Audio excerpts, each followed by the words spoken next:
নমস্কাৰ বন্ধু বান্ধৱীসকল, আপোনালোকে জানেনে সন্ধ্যাৰ সময়টো কেৱল দিন শেষ হোৱাৰ সময় নহয়, এই সময়ত মা লক্ষ্মীৰ আগমনৰ সময় বুলিও কোৱা হয়।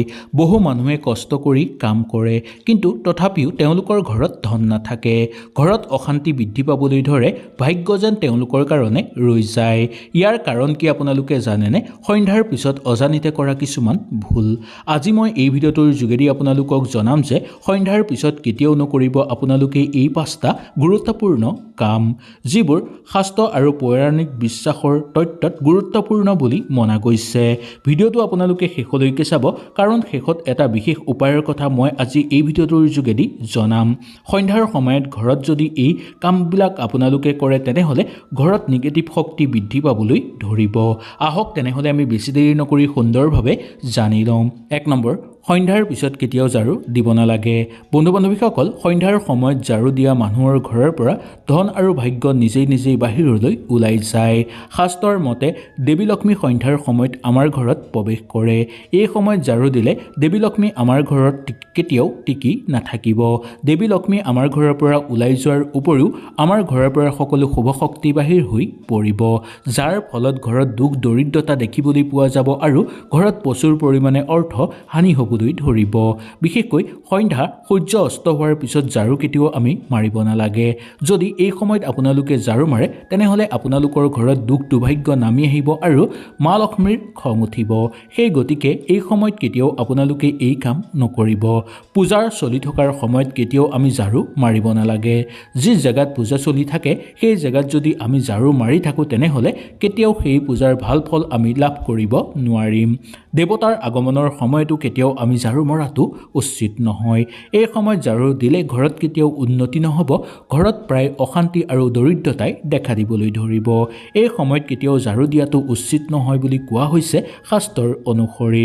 দিনত আপোনালোকে ঝাৰু দিব পাৰিব, সন্ধ্যা লগাৰ আগে আগে আপোনালোকে নিশ্চয় ঝাৰু দিব, কিন্তু সন্ধ্যা লগাৰ পিছৰ পৰা আপোনালোকে ঝাৰু কেতিয়াও দিয়াটো উচিত নহয়। 2 নম্বৰটো, জাবৰ বা ঘৰৰ আচবাব কেতিয়াও বাহিৰত নেপেলাব আপোনালোকে। বহু মানুহে দিন দুপৰতে নেপেলাই সন্ধ্যাৰ সময়লৈ ৰখাই থয়।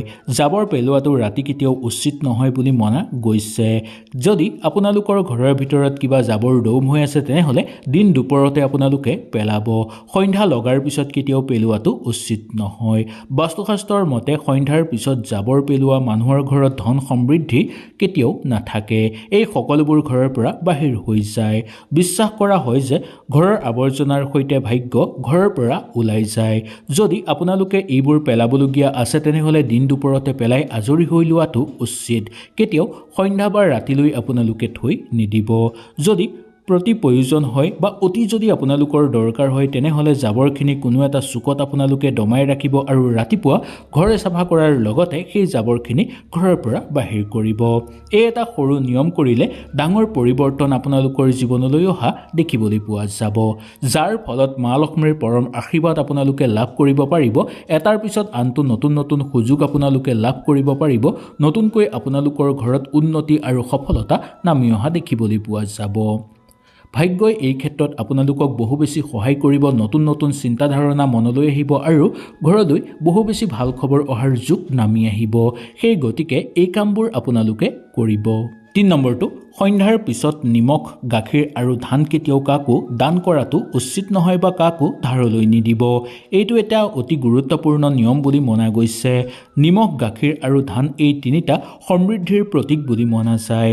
শাস্ত্ৰৰ মতে সন্ধ্যাৰ পিছত এইকেইটা বস্তু যদি কাৰোবাক আপোনালোকে ধাৰলৈ দিয়ে, তেনেহ'লে ঘৰত ধন শান্তি কমিবলৈ ধৰিব, প্ৰায় ঘৰত অশান্তি বৃদ্ধি পাবলৈ ধৰিব আৰু ঘৰৰ পৰা মা লক্ষ্মী গুচি যাব, যাৰ ফলত ঘৰত দুখ দৰিদ্ৰতা বৃদ্ধি পাবলৈ ধৰিব।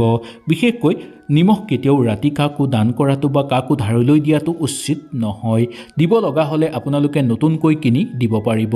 বিশেষ যদি কাৰণত আপোনালোকে ঘৰৰ পৰা নিমখ দিব লগা হয়, তেনেহ'লে অতি সোনকালে দোকানলৈ গৈ দোকানৰ পৰা আপোনালোকে নিমখ কিনি দিব, কিন্তু ঘৰত ব্যৱহাৰ কৰি থকা নিমখ কেতিয়াও ৰাতি কাকো আপোনালোকে ধাৰলৈ নিদিব।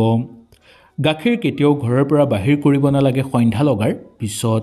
কোনো লোকে বিচাৰিলেও বা কাৰোবাক যদি আপোনালোকে ধাৰলৈ দিব লগাও আছে, তেনেহ'লে সন্ধ্যা লগা বা সূৰ্য অস্তৰ আগতেই আপোনালোকে দি আজৰি হ'ব। কিন্তু সন্ধ্যা লগাৰ পিছত গাখীৰ আপোনালোকে কোনো মানুহক দিয়াটো উচিত নহয়।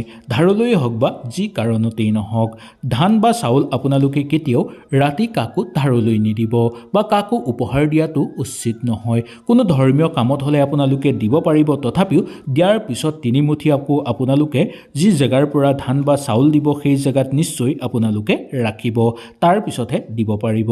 কিন্তু এনেই যদি কোনো লোকে আপোনালোকক বিচাৰে তেনে ক্ষেত্ৰত আপোনালোকে কেতিয়াও দিয়াটো উচিত নহয়। এই বস্তুবোৰ যদি আপোনালোকে সন্ধ্যা লগাৰ পিছত যদি দিয়ে তেনেহ'লে আপোনালোকৰ ঘৰত দুখ দৰিদ্ৰতা নামি আহিবলৈ ধৰিব, প্ৰচুৰ পৰিমাণে অৰ্থহানি হ'বলৈ ধৰিব আৰু ঘৰৰ পৰা সকলো শুভ শক্তি লগতে মা লক্ষ্মী গুচি যাব আপোনালোকৰ। ইয়াৰ ফলত আৰ্থিক সমস্যা বৃদ্ধি পাবলৈ ধৰিব আপোনালোকৰ। যদি দিনত দিব পাৰে বা ৰাতিপুৱাৰ সময়ত দিব বিচাৰিলেও সুন্দৰভাৱে দিব, কিন্তু সন্ধ্যা লগাৰ পিছত কেতিয়াও নিদিব। 4 নম্বৰটো, সন্ধ্যা লগাৰ পিছত কেতিয়াও চিঞৰ বাখৰ গালি গালাজ বা কৰিব নালাগে বা কেতিয়াও কাজিয়া আমি কৰিব নালাগে। বন্ধু বান্ধৱীসকল, সন্ধ্যাৰ সময়টো ঘৰত শান্তি স্থিৰ হোৱাৰ সময়। এই সময়ত যদি আপোনালোকে কাজিয়া কৰে, গালি গালাজ কৰে বা চিঞৰ বাখৰ কৰে তেনেহ'লে ঘৰত নিগেটিভ শক্তি বৃদ্ধি পাবলৈ ধৰিব। এইবোৰ কৰিলে ঘৰত নিগেটিভ শক্তি বৃদ্ধি পাব আৰু ঘৰত থকা সকলো শুভ শক্তি ঘৰৰ পৰা বাহিৰ হৈ পৰিব। বিশ্বাস কৰা হয় যে যি মানুহৰ ঘৰত সন্ধ্যাৰ সময়ত শান্তি নাথাকে সেই ঘৰত কেতিয়াও মা লক্ষ্মীয়ে বাস নকৰে। সন্ধ্যাৰ সময়ত মিঠা কথা, শান্ত মন আৰু ভক্তিভাৱ বা ভক্তিৰ সংগীত আমি গাব লাগে। এইবোৰ কৰিলে ঘৰত শুভ শক্তি আগমন হৈ পৰিব আৰু বিশেষকৈ মা লক্ষ্মীৰ আগমন হ'ব আমাৰ ঘৰত। এইবোৰ কৰিলে ঘৰত শান্তি নিশ্চিতভাৱে হ'ব, মন শান্ত হৈ থাকিব আৰু কৰ্মক্ষেত্ৰত আপোনালোকৰ আগ্ৰহ বৃদ্ধি পাবলৈ ধৰিব। 5 নম্বৰটো, সন্ধ্যাৰ পিছত ঘৰ কেতিয়াও আন্ধাৰ কৰি ৰাখিব নালাগে। সন্ধ্যাৰ সময়ত ঘৰ আন্ধাৰ কৰি ৰখাটো অনুচিত বুলি মনা গৈছে।